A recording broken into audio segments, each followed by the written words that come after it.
CHSL के कितने बच्चे हैं इसमें?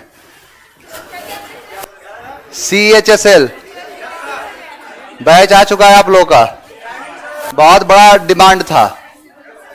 कमेंट में पूरे दिन यही चल रहा था, CHSL का बैच, CHSL का बैच। कल ही लॉन्च हो गया। ऑफलाइन नहीं ऑनलाइन है। देखो ऑफलाइन थोड़ा सा दिक्कत होता है ना, जैसे एक बैच है तो कोई दिक्कत नहीं है। ऑफलाइन में क्या होता है ना कि एक बैच का मतलब ये एक क्लास होता। अब CHSL का टारगेट बैच देने का मतलब है कि 4 घंटा का समय चाहिए।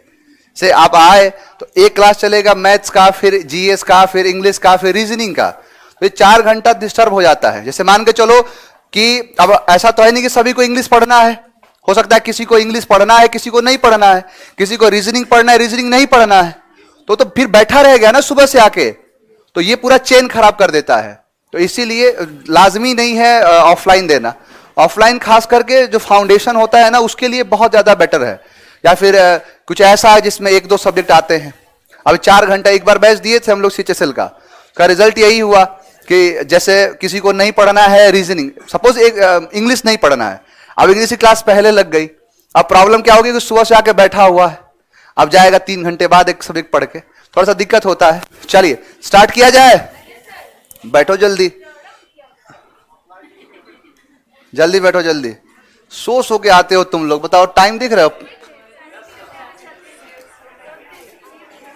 महिलाएं तो खामखा बदनाम है लेट करने में, देखो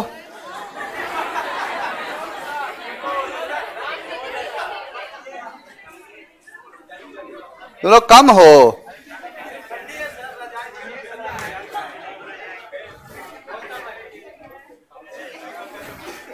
चलिए न्यू फाउंडेशन बैच कब आएगा इंग्लिश का?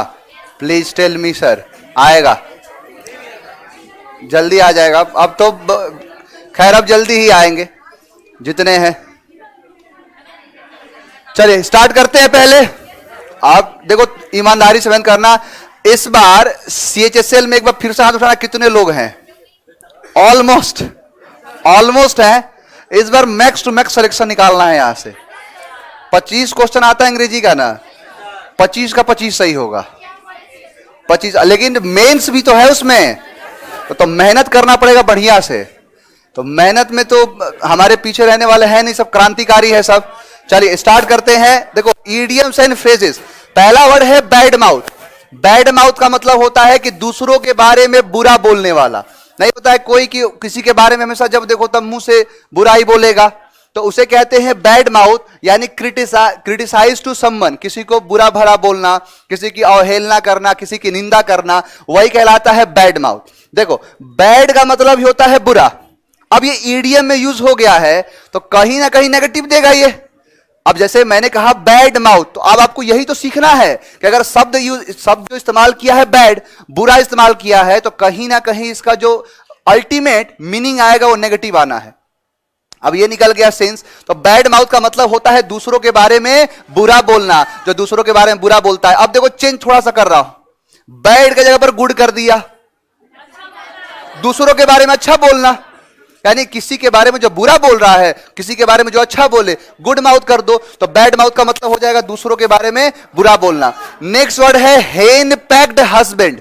हेन पैक्ड हस्बैंड का मतलब होता है जोरू का गुलाम, यानी एक ऐसा पति जो अपने पत्नी के दबाव में रहता है। अब मैंने आपको एक चीज बताया था, हेन का मतलब होता है औरत। अंग्रेजी की दुनिया में मुर्गी कहने का मतलब है औरत को कह रहा है, तो वही है हेन के आगे पेक्ड है वो, जो कह रही है, जो पत्नी कहे, पति वो बिना कुछ ऑब्जेक्शन किए वो काम कर दे, तो कहते हैं कि क्या है, जोरू का गुलाम। यानी अ हस्बैंड, एक husband under control of his wife, जो किसके कंट्रोल में है, अपने पत्नी के कंट्रोल में। एक बात बताओ, what is the one word for the word a person under control of his wife? One word बताना। बताया हूं मैं, बताओ। युगजोरी एक रूट वर्ड कराया था, पत्नी से संबंधित।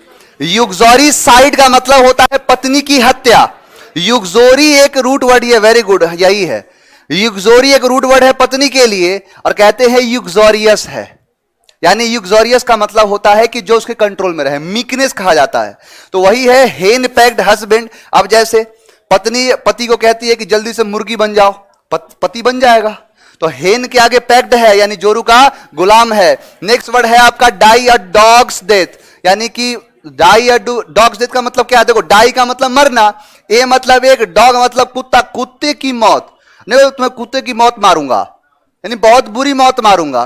कोई वह फला, ये तो कुत्ते की मौत मर गया, यानी क्या कहना चाहता है कि बुरी मौत मरा, यानी to die in a bad way.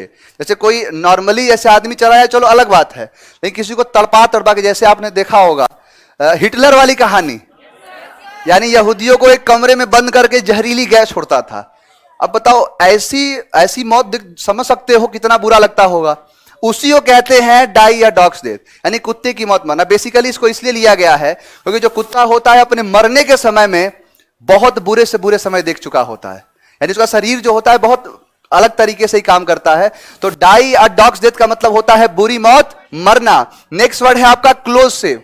Close save का मतलब होता है बाल बाल बचना, यानी नैरो स्केप कहते हैं। नहीं होता है कभी कभी बाल बाल बच जाते हैं, जैसे रोड पर खड़े हो, अब लगा है फोन कान के पास, अब ध्यान है ही नहीं, चले जा रहे हो, अब जैसे आगे गए तुरंत गाड़ी क्रॉस की, नहीं होता है बाल बाल बच गया। आज तो राम नाम सत्य था, लेकिन बाल बाल जो बच गया उसे ही कहते हैं क्लोज सेव। अब देखो, क्लोज का मतलब बंद, सेव का मतलब हजामत, यानी दाढ़ी बनाना। अब किसी बार्बर के पास गए दाढ़ी बनवाने के लिए, अब बोला कि आज तेरा भाई आंख बंद करके दाढ़ी बनाएगा। अब कोई बनवाएगा? अब भागने लगा तो उसको पकड़ के रस्सी उसी से बांध दिया। तो भाग कैसे जाओगे? मेरी एक दिलेर ख्वाहिश है कि मैं एक ऐसे व्यक्ति की दाढ़ी बनाऊं अपनी आंखों को बंद करके, मैं अपने टैलेंट को देखना चाहता हूं। अब उसको बढ़िया से रस्सी उसी से बांध दिया, अब वो चिल्लाए जा रहा है कि आज छोड़ दो मुझे, कल बना लेना। अब वो छोड़े कहां, वो तो एक्सपेरिमेंट करना चाहता है। बढ़िया से रस्सी उसी से बांध दिया, अब लगा बनाने आंख बंद करके।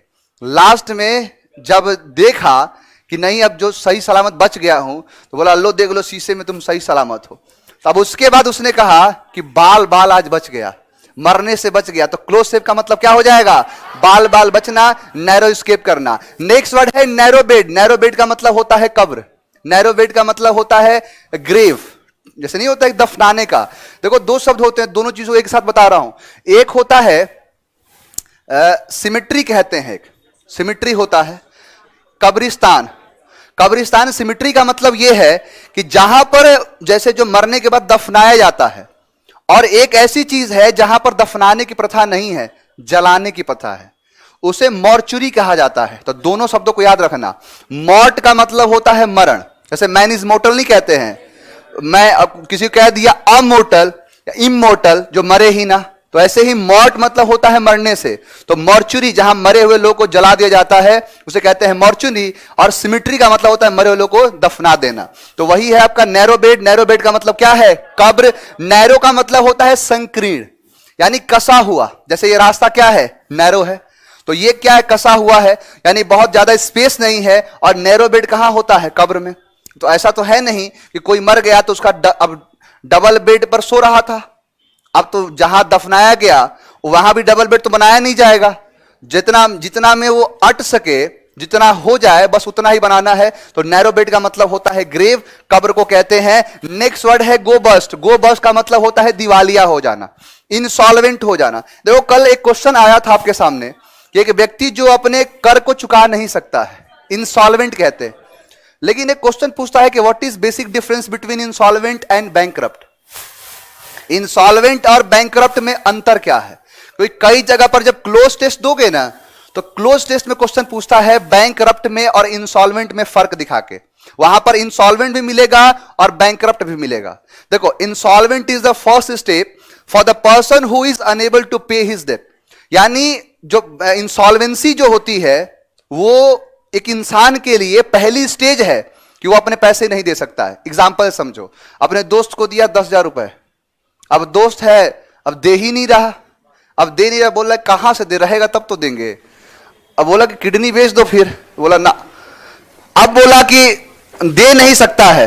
अब आपको डाउट हुआ कि उसके पास पैसा है लेकिन दे नहीं रहा है, तो आप उसे, अब तक उसे आप इंसॉल्वेंट ही कहोगे, लेकिन ये मैटर चला गया कोर्ट में और कोर्ट ने उसे फिजिकली बुलाया और बुला के चार्जशीट फाइल करवाया और इन्वेस्टिगेशन कराया, तो पता चला कि सच में उसके पास पैसे नहीं है, अब ना वो चुका सकता है। अब इस केस में अब ऐसा तो है नहीं कि टॉर्चर करोगे तो फिर आर्टिकल 21 का उल्लंघन हो जाएगा, अब वो मरा गया तो और लेने के देने पड़ जाएंगे। तो इसीलिए कोर्ट क्या कह देता है कि उसे बैंकरप्ट घोषित कर दिया, दिवालिया घोषित कर दिया। अब जिसको दिवालिया घोषित कर दिया उसके कुछ नेगेटिव इंपैक्ट पड़ते हैं कि कहीं किसी जगह पर चला जाए तो बैंक कोई लोन नहीं देगा, कहीं पर कुछ ऐसे मतलब फाइनेंशियल काम नहीं कर सकता है। तो मैंने कहा कि अगर उसके पास पैसा नहीं था तो उसे आप इंसॉल्वेंट कहे, लेकिन कोर्ट ने उसको क्या घोषित किया, बैंकरप्ट। और यही करता है क्लोज टेस्ट। क्लोज टेस्ट में लगा देगा किसी पर्सन के बारे में कि court has declare this person, अब ऑप्शन दे देगा, बताओ इंसॉल्वेंट की बैंकरप्ट। समझ में आया? तो इंसॉल्वेंट किसी व्यक्ति को क्या कहोगे तुम, लेकिन कोर्ट किसी को इंसॉल्वेंट नहीं कहेगा, इंसॉल्वेंट से वो बैंकरप्ट बना देगा। तो गो बस्ट का मतलब ही वही होता है, इंसॉल्वेंट। अब गो बस्ट को याद करो, गो का मतलब जाना और बस्त को याद करो बस्ती से।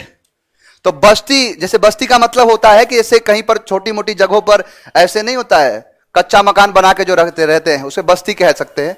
तो वही है कि गो बस्त, बस्ती में चले जाना। अब बस्ती में कौन जाता है, जो क्या हो गया है, दिवालिया हो गया, जिसके पास पैसे नहीं है। तो गो बस्त, तो बस्ती में चले जाना। नेक्स्ट वर्ड है पिंक स्लिप। पिंक स्लिप का मतलब होता है बर्खास्त का आदेश, बर्खास्त का फरमान। इसमें कितने ऐसे लोग हैं जिन्होंने कोई ऐसा एग्जाम दिया जिसमें मेडिकल एग्जाम हुआ है कोई, और वो मेडिकल से बाहर हो चुके हैं, हुए हो, ऐसा लेटर मिला है, रेड कार्ड कहते हैं। कौन से एग्जाम दिए थे, जीडी, तो रेड कार्ड मिलता है ना, इसी को कहते हैं बर्खास्त का फरमान। 2 कार्ड होता है, देखो बेसिकली 3 कार्ड होता है, एक ग्रीन होता है, एक येलो होता है, एक रेड होता है। रेड नहीं, पिंक टाइप का ही होता है वो। तो ग्रीन का मतलब है कि चले जाओ, मतलब पास हो गए, नेक्स्ट लेवल पर जाओ। येलो का मतलब होता है कि वेट करो, वेटिंग का काम है। और रेड का मतलब होता है कि उसे बाहर, यानी उसे वहां से तुम बाहर चले गए। तो वही है, देखो कहीं ना कहीं रेड कार्ड दे दे, रेड स्लिप दे दे। अब ये रेड एक नेगेटिव एक बात बताओ, मैंने आपको सिखाया है ना कि हर चीज के मीनिंग को समझो। अब यहां पर रेड लिखने का मतलब नेगेटिव को दिखाता है, जैसे खतरे की घंटी, रेड सिग्नल। अब वो कहीं भी रेड लगेगा तो नेगेटिव को देगा, ग्रीन देगा वो पॉजिटिव को देगा। तो यही है, जैसे रेड डेटा बुक के बारे में नाम सुने होंगे, इकोलॉजी में, हाँ, जहां पर जो ऐसे स्पीसीज जो एक्सटिंक्ट हो चुके हैं, विलुप्त हो चुके हैं, तो उनको उस रेड डेटा बुक में डाल देता है, होता है ना। तो रेड कहीं ना कहीं नेगेटिव के लिए देगा। तो पिंक स्लिप का मतलब होता है क्या, कि जो एक नोटिस ऐसा होता है जो किसके लिए हो, निकालने का नोटिस हो। जैसे कंपनी में जाओगे तो जैसे कोई मान के चलो आपको निकालना है, तो निकालने से पहले एक नोटिस देगा कि नोटिस पर तुम काम करो, 1 महीने तक रखेगा और 1 महीने के बाद ही आपको घर जाना है। और उस समय के जो लेटर होते हैं उसको पिंक स्लिप कहा जाएगा, यानी बर्खास्त का आदेश। नेक्स्ट वर्ड है ride the high horse. Ride the high horse का मतलब होता है श्रेष्ठ बनने की भावना, फील सुपीरियर, यानी एक बड़े बनने की भावना, एक सबसे सर्वोत्कृष्ट बनने की भावना, उसे कहते हैं राइड द हाई हॉर्स। देखो ये बहुत पुराना इडियम है और ये लिया गया है, जैसे पहले क्या था कि पहले कोई अपाची हेलीकॉप्टर तो था नहीं, ना ही राफेल था, मिग 21 तो था नहीं। तो पहले के जो ये मिग 21, राफेल वगैरह जो समझ रहे हो ना, घोड़ों को कहा जाता था, नहीं था। और जो बड़े बड़े जो जहाज हैं वो हाथी को कहा जाता था। तो आज के समय में ये समझ लो कि अगर कोई बोले कि मुझे राफेल जो जेट है वो चलाना है, तो राफेल चलाना है या फिर मिग 21 चलाना है, वही इस वर्ड का मतलब है कि राइड द हाई हॉर्स, यानी जो बड़े बड़े जो घोड़े, अरेबियन घोड़ों के बारे में आपने पढ़ा होगा कि भारत में जब अरेबियन घोड़े आए थे तो वो बहुत ही पावरफुल हुआ करते थे। तो उन्हीं को चलाने से ये बना है कि जो व्यक्ति ऐसी इच्छा रखता है कि मुझे बड़े बड़े यानी कि ऐसे घोड़ों को राइड करना है जो बहुत ही सुप्रीम है, बहुत ही पावरफुल है, तो उसे कहते हैं कि एक बड़े बनने की भावना। इसको आप ऐसे समझ सकते हो जैसे यूपीएससी की तैयारी करना। यूपीएससी की तैयारी करना। अब यूपीएससी की तैयारी करना भी बहुत बड़ी बात है। अगर जो ईमानदारी से कर रहा है, नालायकों के लिए तो कोई बड़ी बात नहीं है, ले लिया एडमिशन, कोई बात नहीं। अब एक लड़का पूछ रहा था, एयरफोर्स में पढ़ा रहा था, तो बोल रहा है कि सर क्या यूपीएससी का बैच लेने से एयरफोर्स निकल जाएगा? मैं बोला तुम एयरफोर्स पढ़ो, तुमसे यूपीएससी निकल जाएगा। तो ऐसे क्या है कि अब इनकी मैं गिनती नहीं कर रहा हूं, लेकिन जिसने अगर ईमानदारी से मेहनत किया है या फिर जो कर रहा है, उसे ही कहते हैं राइड द हाई हॉर्स, उसे कहते हैं श्रेष्ठ बनने की भावना। यानी अब देखो, यूपीएससी की तैयारी करना क्या है? श्रेष्ठ बनने की एक भावना ही तो है कि मैं एक जिले का डीएम होऊंगा, जिस गाड़ी से निकलूंगा 4 लोग खड़ा होकर सैल्यूट करेंगे, जिस रास्ते से निकलूंगा लोग देखेंगे, अपने स्टेटस में लगाएंगे। ये सब होता थोड़े ना है। Ride the high horse. Next word है अपर क्रस्ट। अपर क्रस्ट का मतलब होता है उच्च वर्ग के लोग, यानी जो हाई स्टैंडर्ड क्लास के जो लोग होते हैं उसे कहते हैं अपर क्रस्ट। यानी अपर क्रस्ट का मतलब हो गया उच्च वर्ग के लोग, अपर लेवल ऑफ सोसाइटी, जो सबसे ऊपर लेवल के सोसाइटी। देखो ये बना है कैसे, कि जैसे आपने अगर पढ़ा होगा कि कैसे हमारी संरचना हुई। कहते हैं कि ब्रह्मा जी ने इस धरती का निर्माण किया, जो मस्तिष्क से निकला उसे ब्राह्मण, जो उनकी बाजुओं से निकला उसे क्षत्रिय, जो उनके पेट से निकला उसे वैश्य, और जो उसके पांव से निकला उसे कहते हैं शूद्र। है ना ऐसा? तो इसी से क्रस्ट जो है, क्रस्ट निकला है। और क्रस्ट का मतलब ही होता है किसी चीज का लेवल। जैसे धरती के अंदर भी क्रस्ट है, lower crust, upper crust, best crust, worst crust. तो ये सब होता है, क्रस्ट का मतलब होता है किसी चीज का लेवल। तो वही है, अपर का मतलब ऊपर, और क्रस्ट को याद कर लो कास्ट से। ये पहले तो यही मानता था कि जो सबसे ऊपर है वो सबसे ऊपर क्या है, जो सबसे ऊपर है वही सबसे अपर कास्ट है। तो बनाया गया ऐसे।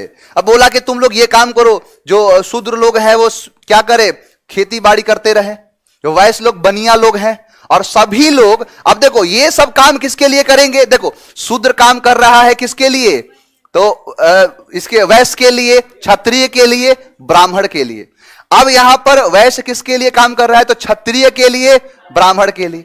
क्षत्रिय किसके लिए काम कर रहा है और ब्राह्मण किसके लिए काम कर रहा है? ब्राह्मण ने कहा कि मैं तुमको बताऊंगा कि कैसे करना है। तो यह दिखाता है कि किसी भी चीज का जो अपर क्रस्ट है वो उच्च वर्ग के लोग हैं, upper level of society. Next word है एट 6 एंड 7। इसी बार आया है एनडीए 2022 में, आया था ना। एनडीए 2022 का पेपर उठा के देख लेना।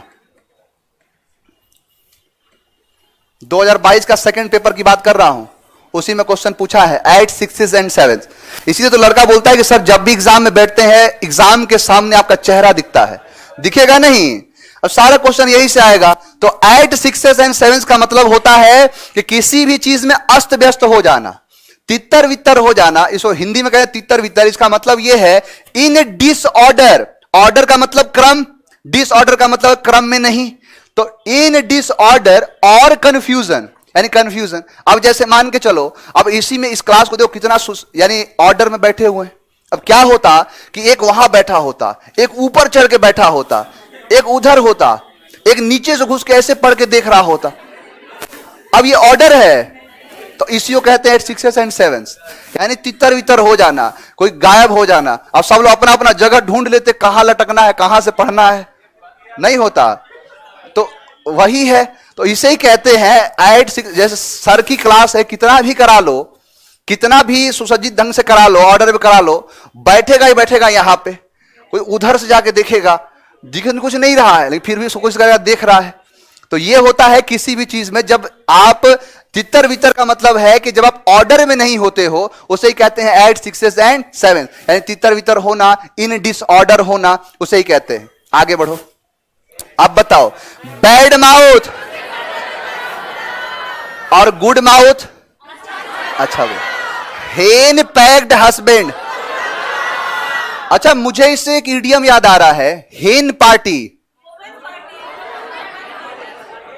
वुमेन्स नहीं, वीमेन पार्टी।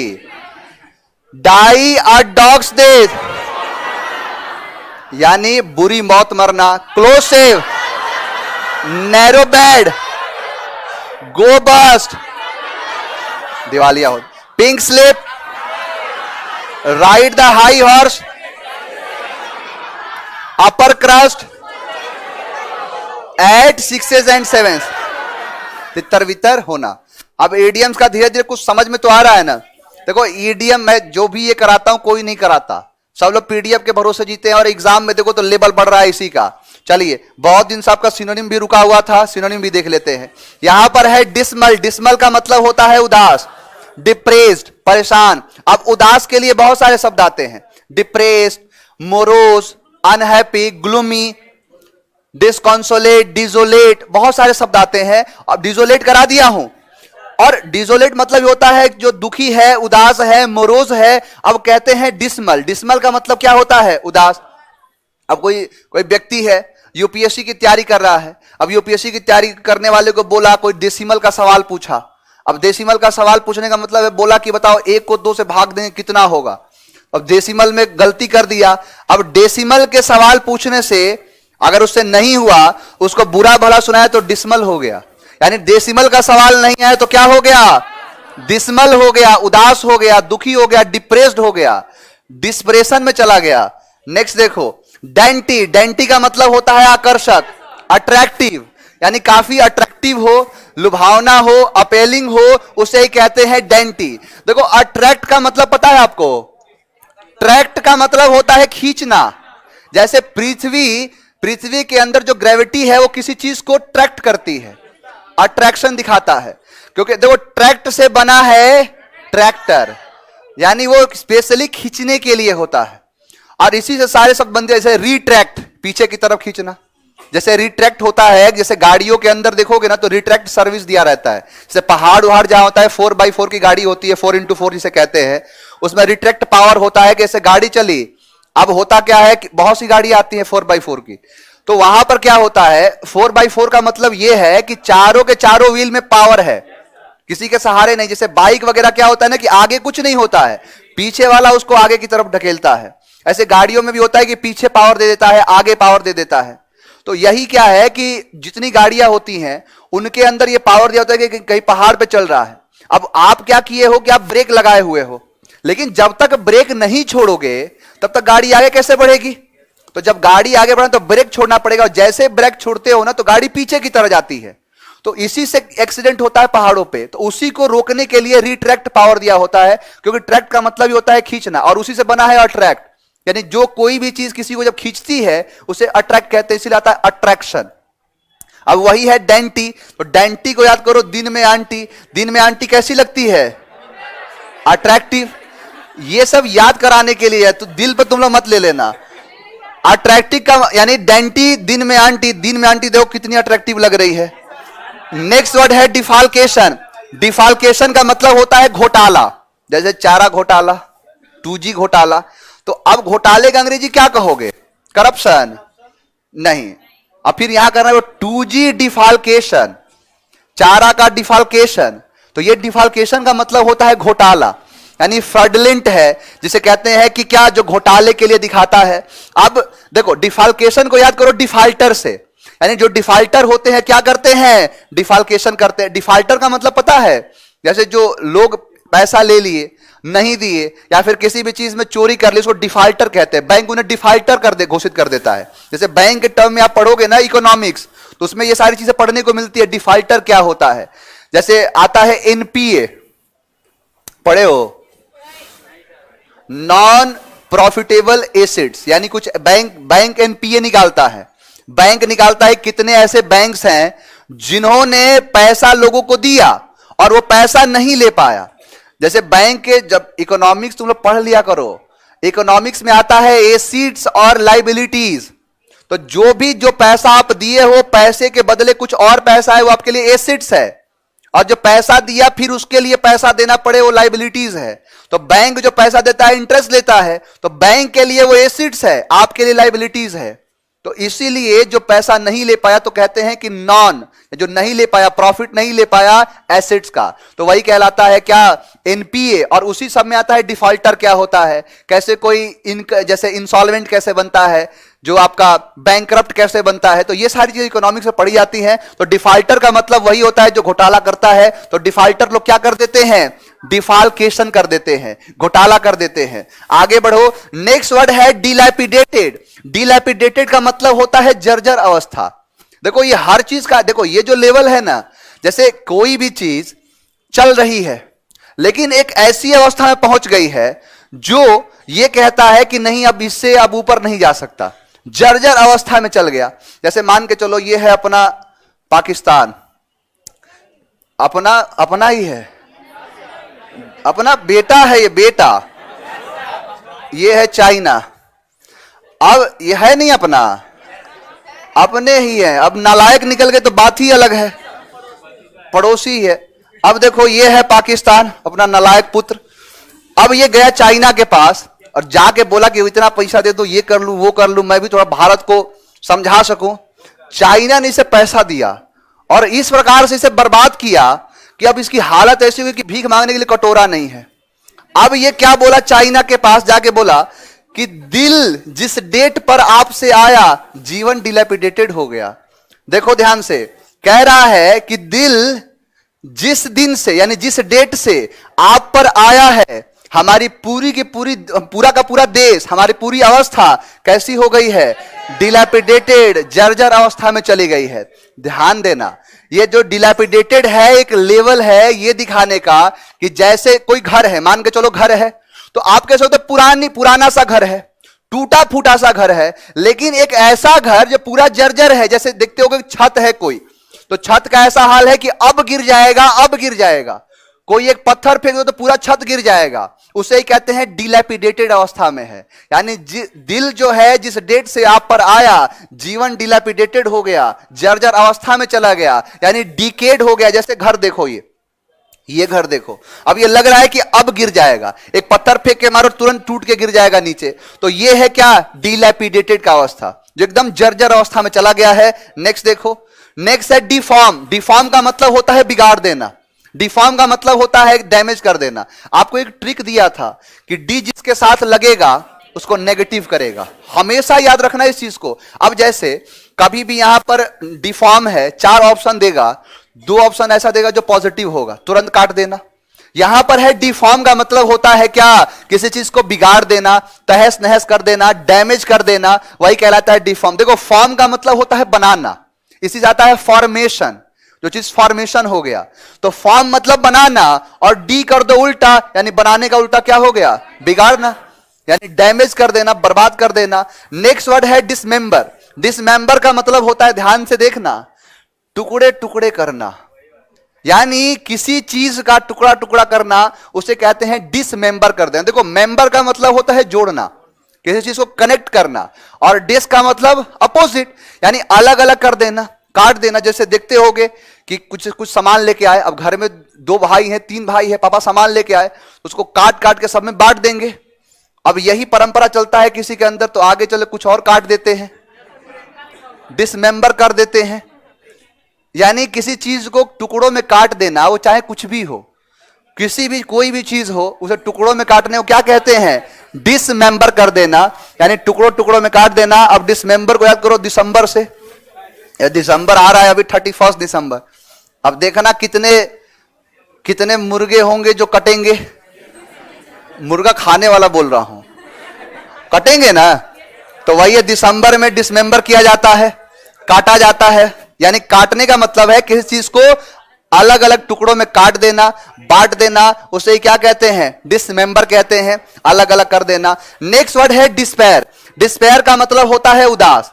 डिस्पेयर का मतलब होता है कि जो निराश हो जाए। देखो 2 तरीका बताऊंगा इसका, 2 तरीका जो आपको अच्छा लगे याद कर सकते हो, क्योंकि ये तो ओरिजिनल तो है नहीं। मेरे द्वारा बताए गए सारे जितने पात्र एवं पत्रिकाएं हैं सब काल्पनिक हैं, इनका वास्तविक जीवन से कोई संबंध नहीं है। अगर किसी घटना के साथ इसका मैच होता है तो इसे मात्र एक संयोग कहा जाएगा। तो डिस्पेयर का मतलब होता है उदास।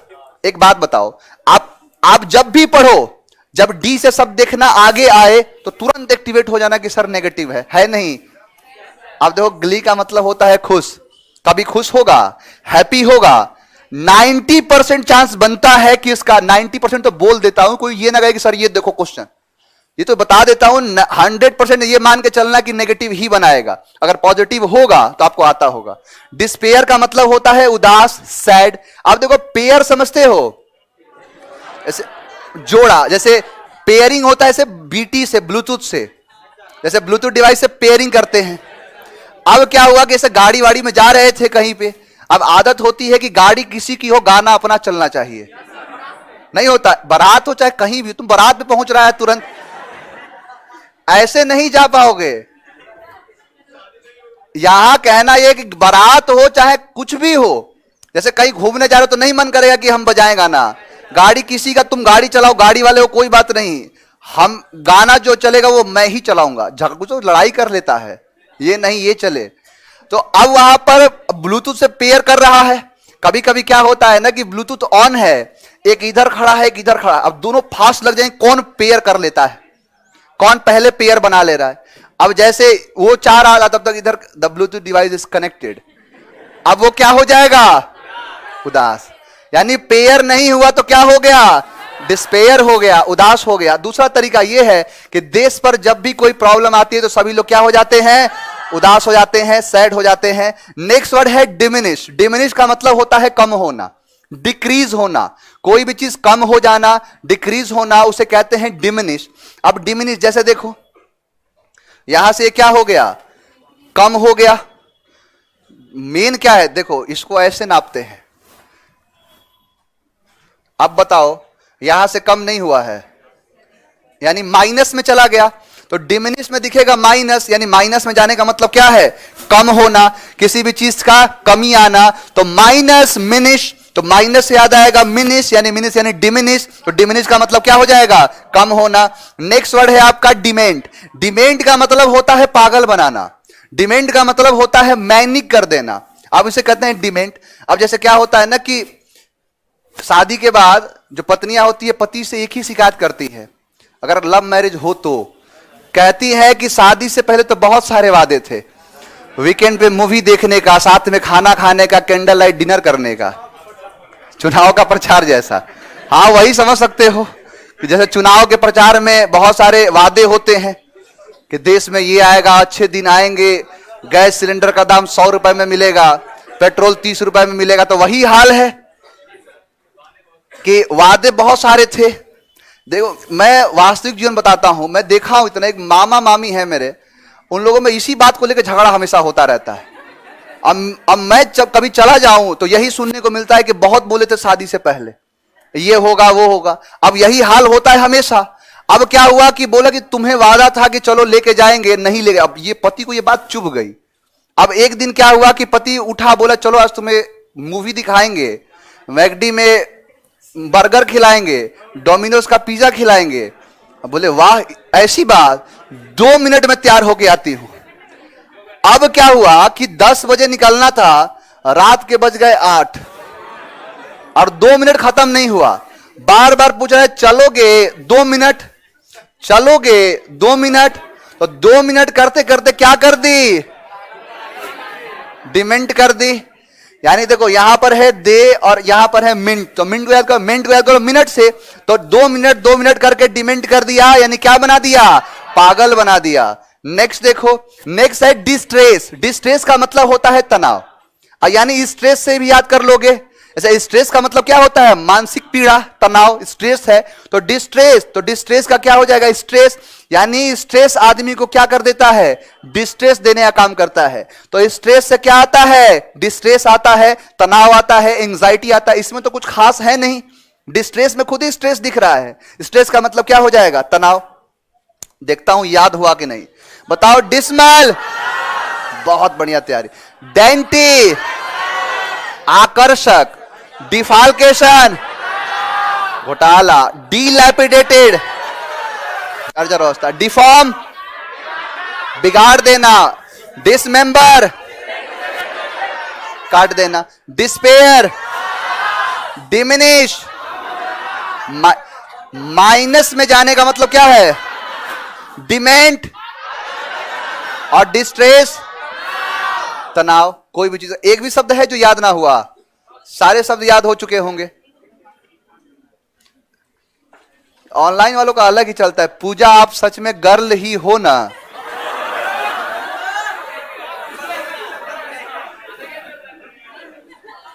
काहे ये लगता है कि रिश्ता उस्ता भिजवाएगा।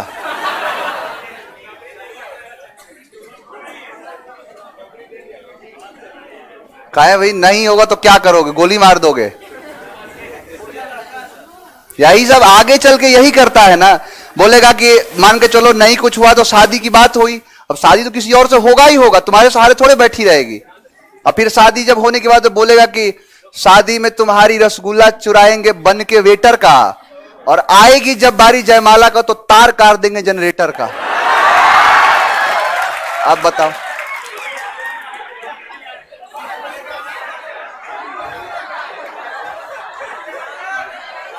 चलो चलिए आगे दो क्वेश्चन। क्वेश्चन पूछा है, ध्यान दो। इन द फॉल, अरे प्रैक्टिस कर लो। अरे नहीं होता है कि अब नहीं बोलता है कि मैं नहीं तो कौन बे, कि नहीं अगर करोगे तो, जैसे बोलता है कि मेरी नहीं हो सकती तो किसी और की नहीं हो सकती, जैसे कि उसकी हो जाए तो सबका होने देता। चलो क्वेश्चन देखो, लिखा है कि in the following word find the same. देखो सेम का मतलब क्या है, सिनोनिम पूछ रहा है। देखो दो तीन शब्दों को सीख लो यहां से। जैसे लड़का कंफ्यूज हो जाता है, एक बार एक लड़का मिला बोल रहा है कि सर हमको पता ही नहीं चला कौन सा सिनोनिम था कौन सा एंटोनिम था। वो पढ़ के गया था कि सिनोनिम लिखा रहेगा एंटोनिम लिखा रहेगा, ना, दो शब्दों का इस्तेमाल और करता है सिनोनिम एंटोनिम के अलावा। सिनोनिम में खास करके कहता है कि सेम मीनिंग, या फिर कहेगा एप्रोप्रिएट मीनिंग, यानी उपयुक्त हो। तो एप्रोप्रिएट लिख सकता है, सेम लिख सकता है, या सिनोनिम लिख सकता है। तो इन the following word find the same meaning. देखो आइडल का मतलब होता है क्या, आलसी, यानी जो क्या है आलसी है, लेजी टाइप का है। ऐसे इडली खाने के बाद लोग क्या हो जाते हैं, आलसी हो जाते हैं। देखो इंडस्ट्रियस का मतलब होता है मेहनती, एम्प्लॉयड का मतलब होता है जो कार्यरत है, जैसे जो काम कर रहा है तो वो है एम्प्लॉयड। निकम्मा का अपोजिट है ये एम्प्लॉयड। एक्टिव का मतलब होता है सक्रिय, तो लेजी का मतलब क्या हो जाएगा, आलसी। नेक्स्ट देखो ड्यूबियस, ये कराया हूं, ये कराया हूं ड्यूबियस। देखो पूछा है अपोजिट, यानी ड्यूबियस का मतलब होता है डाउटफुल। अब लड़के गलत कर देंगे सिनोनिम में। देखो मिस्टीरियस का मतलब होता है रहस्यमय, जो जैसे नहीं होता है कि कहीं कोई जगह पर रहस्य है कि वहां पर कोई नहीं जा सकता। जैसे आज से पहले बरमूडा ट्रायंगल जो था रहस्य था, खान सर के एक्सप्लेन करने से पहले। तो ये क्या है, रहस्यमय चीजें हैं, तो वो है मिस्टीरियस।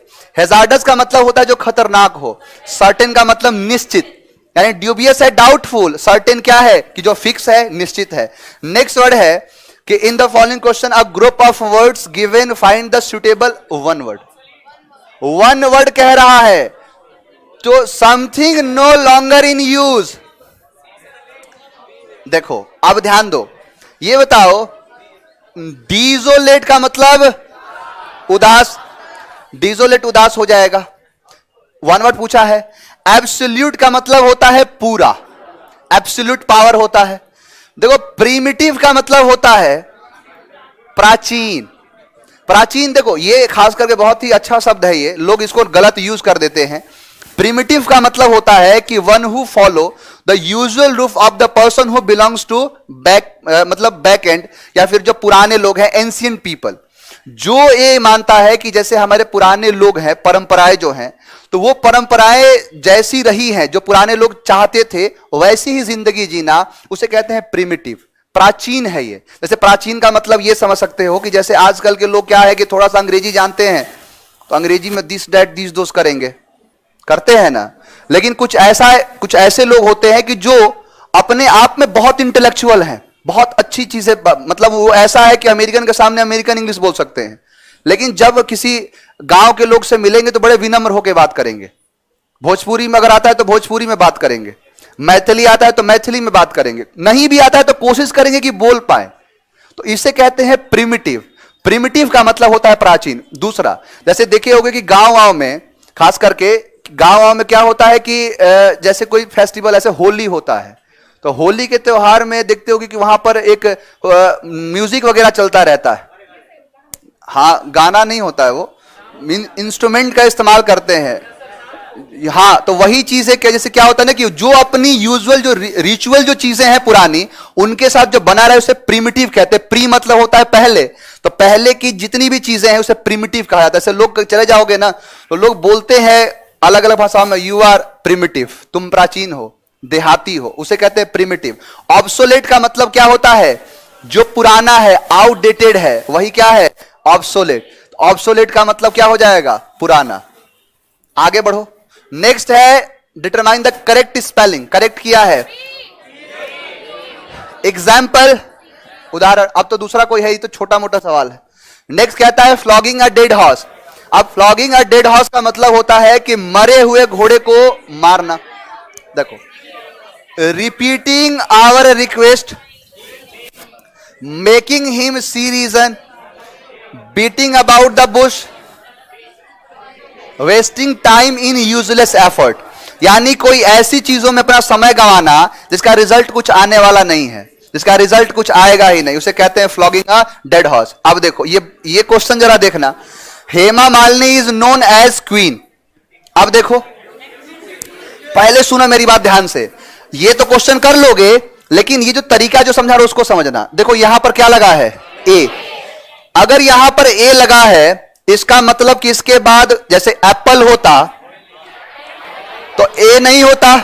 इसका मतलब कि वो सारे ऑप्शन काट दो जो ए के साथ नहीं आते हैं। यानी अगर ये कहूं आगे कुछ भी हो, अगर अट्रैक्टिव होता तो अट्रैक्टिव नहीं, एन अट्रैक्टिव करना पड़ता, नहीं होगा। एक्ट्रेस होता तो एन एक्ट्रेस होता, नहीं करना पड़ता। अब दो बच गया। अब देखो यहां पर है फैशनेबल और ये है ब्यूटी, तो क्या कहते हैं? Beauty queen. तो ब्यूटी क्वीन होता है। आगे बढ़ो।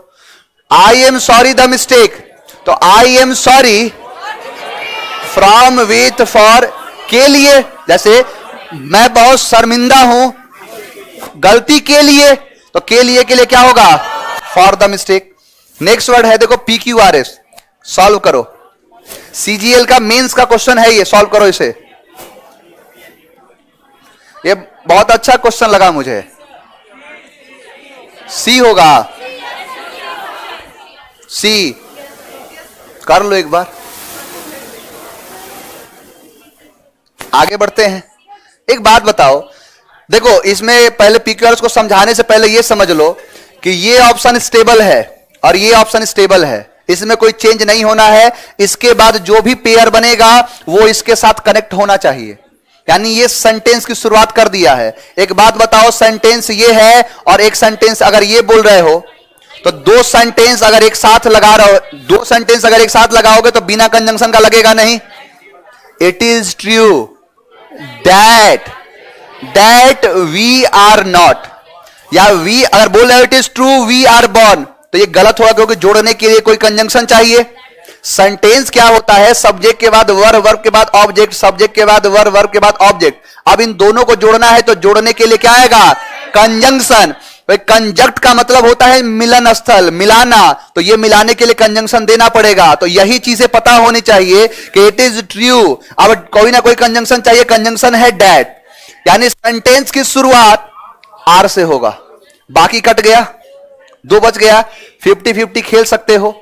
अब it is true that we are not. अब P बनेगा या S बनेगा, यानी सेंटेंस की शुरुआत यहां से होगी, या तो P बनेगा या S बनेगा।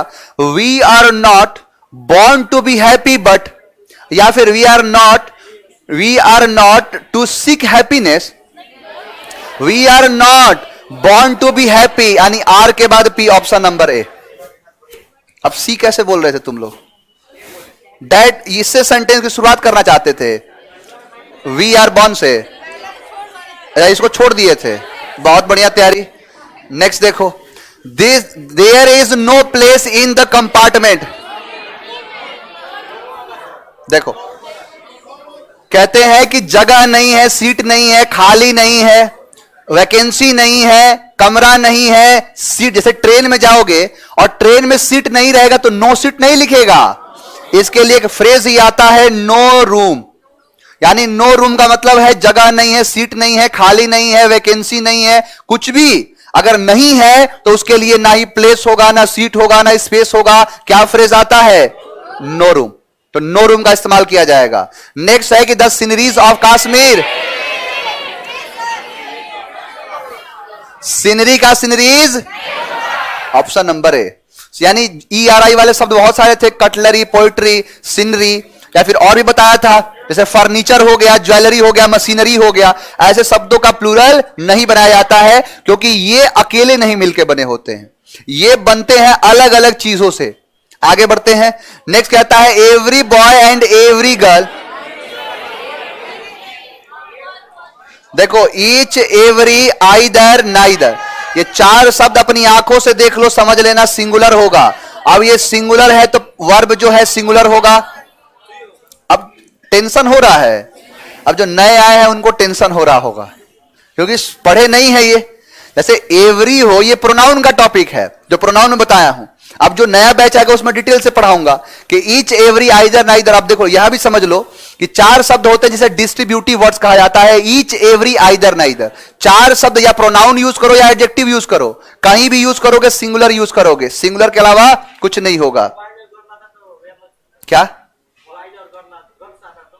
एक चीज और, एवरी के बाद गर्ल्स नहीं लगाते, ईच के बाद गर्ल्स नहीं लगाते, ये भी मिस्टेक आता है। यही तो है प्रोनाउन में बताया हूं। इनके बाद अब ये नहीं कि एवरी बॉयज, नहीं, एवरी क्या दिखा रहा है कि प्रति एक, एक को सिंगुलर क्यों होता है? क्योंकि ये एक की बात करता है, एक की, यानी इंडिविजुअल की बात करता है। नेक्स्ट वर्ड है आपका give the plural form of the given word army. Y को काटो आई में, आर्मीज। वाई के पहले अगर कॉन्सोनेंट है तो वाई को काटेंगे आई में और ES छाप देंगे। नेक्स्ट देखो, change the voice, voice change करो जल्दी।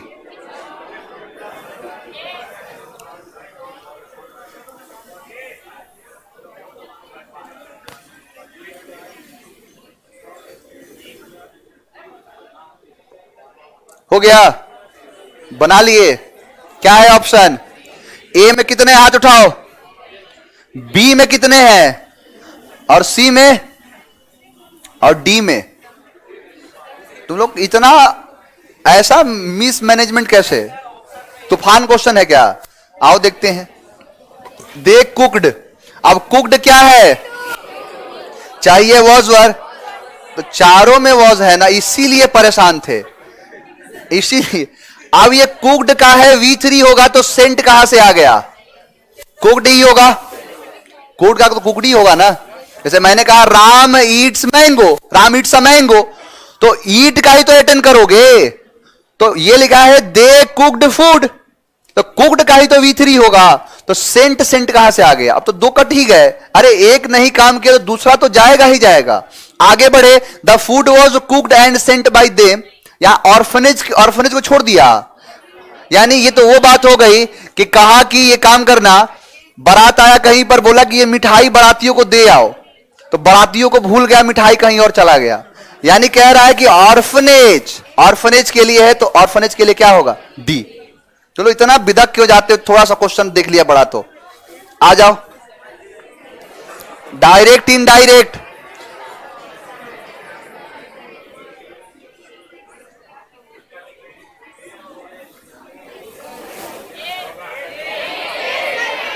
ए।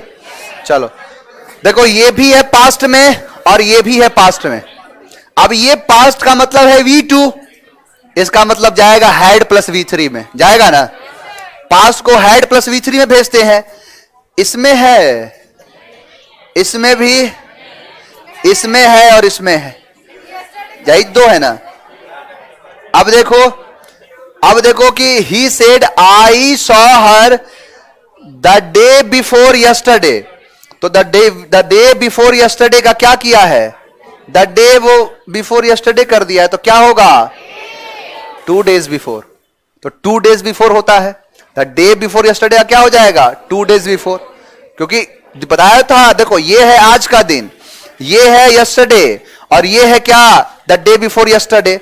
तो अब ये एक दिन और ये दूसरा दिन, और ये पहले की बाद, तो पहले, तो यही हो गया 2 days बिफोर।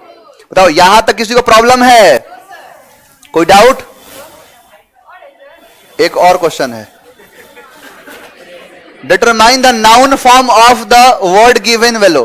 ध्यान देना, नाउन फॉर्म, कभी कभी क्वेश्चन पूछता है इसका नाउन फॉर्म क्या है। तो देखो यहां पर एक्यूरेट, एक्यूरेट का noun form accurately, accuratively, none of these, accuracy. जैसे नहीं कहते तुम्हारी एक्यूरेसी, योर एक्यूरेसी होता है ना। तो आराम से जाना, आराम से जाना तुम लोग